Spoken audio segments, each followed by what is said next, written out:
Hi, this is Ryan with Automatic Comics, and up next I've got an unboxing with my first ever graded video game. Stay tuned.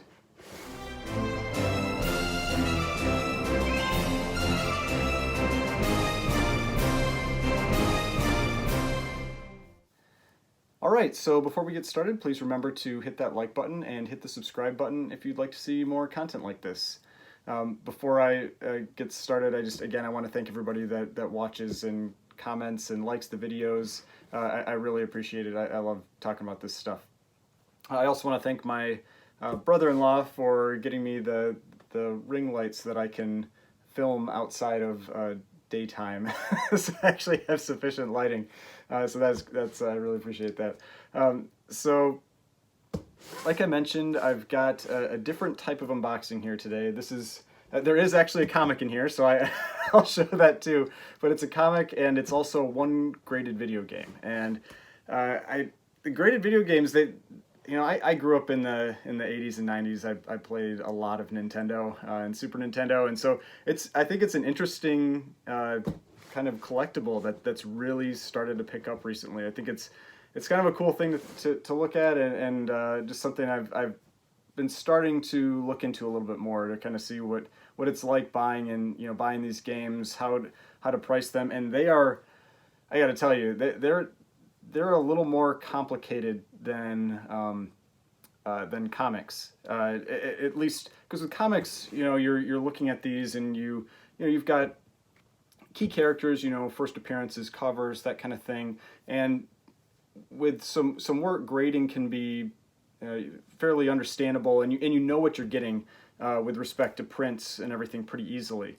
Whereas with games, there are a lot of different versions of each of these games, and there are significant differences in value based on very small differences between the games. So it's intimidating, and there isn't really quite as much in terms of these sites that consolidate that data, and there hasn't been as much history of sales, so there's less information about pricing on these things and what they're worth, and they've been moving so quickly that it's kind of tough to price them. So that's a little bit of a challenge, and it's been something that's made me hesitant to kind of really get into that. But I figured I did with comics when I started getting into graded comics, I figured I'd dive in. And now, I mean, I almost dove in head first, and I almost bought a first edition Pokemon Game Boy, a graded game, but I decided that was maybe a little too much, and I went for something that was a little more comic related. So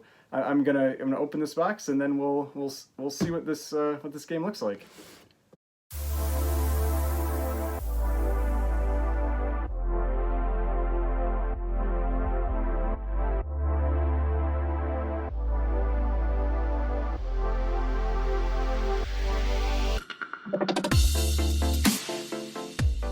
Okay, so it's a lot of packaging for two items.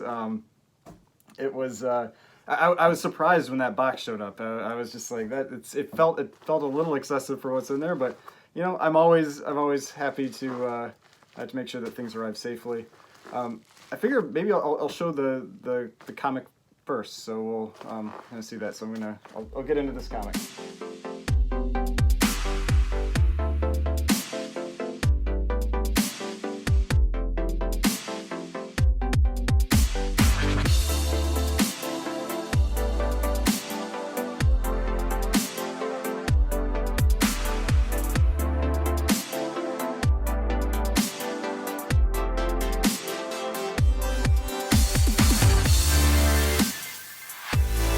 Okay, so as you can tell, there's plenty of bubble wrap, which is always great because like I mentioned, I sell comics as well, and so I always reuse these materials.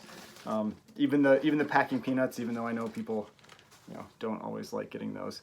But this book it's actually a Golden Age book from 1947, and it's Walt Disney's Comics and Stories number 79, and it's a really nice grade for this book.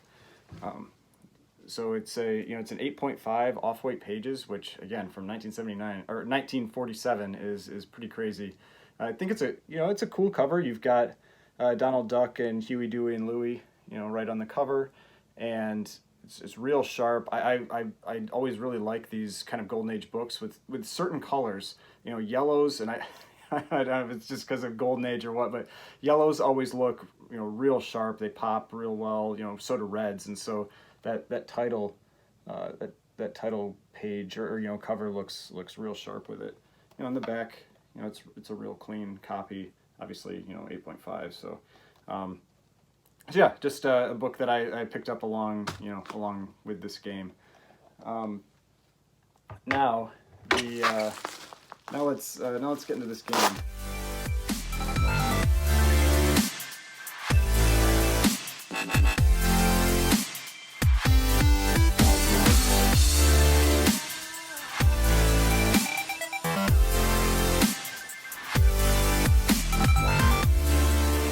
Okay, so like I mentioned, the game that I ended up picking up is comic related, and so I thought it might be something that'd be interesting to get, because I know one thing that people have been getting into games with is they get the game and they'll present it next to a comic. For example, I sold a comic recently that was an early Mario cover for one of these NES comics, and the person that purchased it from me was using it to display next to video games that they had, that had Mario on it. So I think that was kind of a cool way to do that. And so what this one is this is Punisher, and this is a Nintendo game, an original NES game. And you've got obviously Punisher right on the front, very comic applicable, video game. Now the thing that gets real tricky with these games is there's two. I would say there's two basic types of games that you're going to get graded. You're going to get either a sealed game, which means that it's still in its wrapping. That wrapping hasn't been cut. Basically this game was never opened, never used, or anything. Or the other general type that you're going to find is what's called a CIB, or complete in box. And so it'll generally say either sealed, so this one on the front here, let's see, says sealed right up here, or it will say CIB typically for these games. Now this is it's a WATA rated game, or graded game. WATA doesn't, I looked up on their website just to make sure, it doesn't actually stand for anything. It's a kind of a play on the word water, and so but it's so this is a sealed version of this game. The 7.5, and this is one of the things that's real nice with the crossover between these games and comics, especially graded comics, is that they use basically the same grading scale that you would see with comics. So that makes it's easier to use. There is another grading company that uses a different grading scale, like you would typically see with toys. Where it's like 70, 80, 85, that kind of thing, and that's a little harder to make that crossover between the game and the comic industry. And so whereas with this, they use basically the exact same grading scale, which I think is a genius marketing for them, because it brings in that crowd from comics where they can kind of understand what this is. Now, with this game, I don't believe there were multiple prints of this game, or multiple releases of this game. That's one of the things that gets really tricky with the big popular games, like the early Mario games, everything like that, where they'll have, what you need to look for are things like, there are these seals down here, and they will have different colors, different shapes, based on when that game was released. Or when you get into like Game Boy games, they'll often have either like the image will look the same, but there'll be a pixelated one versus one that's not pixelated, and those are ways that you can identify that it's different releases. And like I mentioned, the values are huge depending on, or differences are huge depending on which release it might be.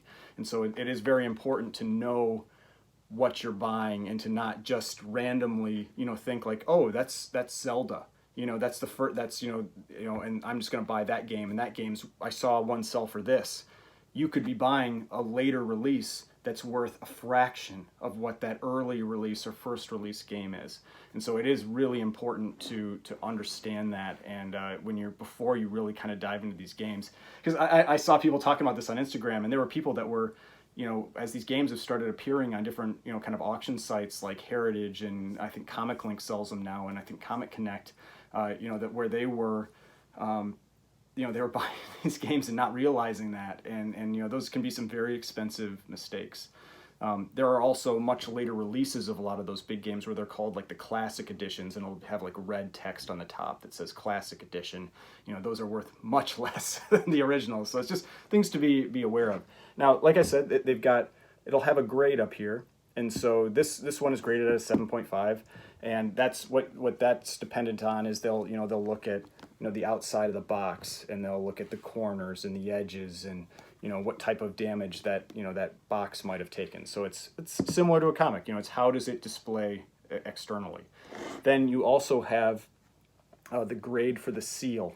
And this is where I think it does get really tricky. You know, these go from, I think it's like A+ down to, you know, whatever. This one's a B+. It's, you know, it's basically like kind of like your school grades.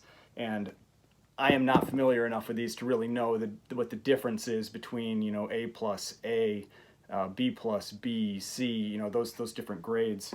But what you can kind of do to at least try to get comfortable with the purchase is look at prior sales, try to look on eBay, things like that, and see what things have sold at to kind of gauge it, until I learn a little more about these. So yeah, so you can see on the back here, you know, it'll say here, it says the box and the grade, and then it says the sealed and the grade. And you know, like I said, it'll give you details about this game.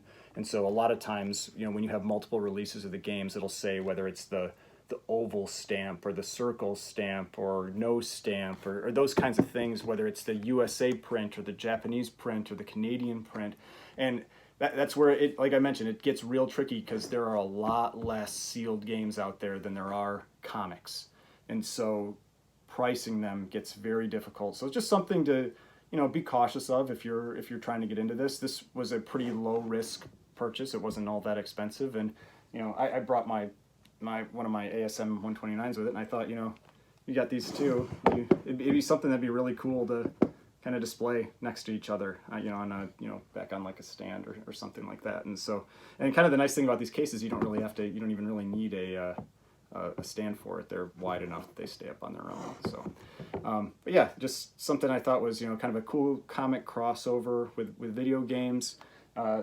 First time I've bought a graded game, so I thought it'd be interesting to share. I'm definitely looking into them more. I'm looking at purchasing more of these games, and you know, looking at what I can do with that. But you know, if I hope you found this interesting. You know, if you know, maybe gave a little bit of information about what kinds of things you can look for with these. If you enjoyed this video, please hit that like button, hit the subscribe button if you'd like to see more content like this, and I will, you know, keep filming more videos as I get more, you know, get more comics or games or whatever else in. Thanks again for watching.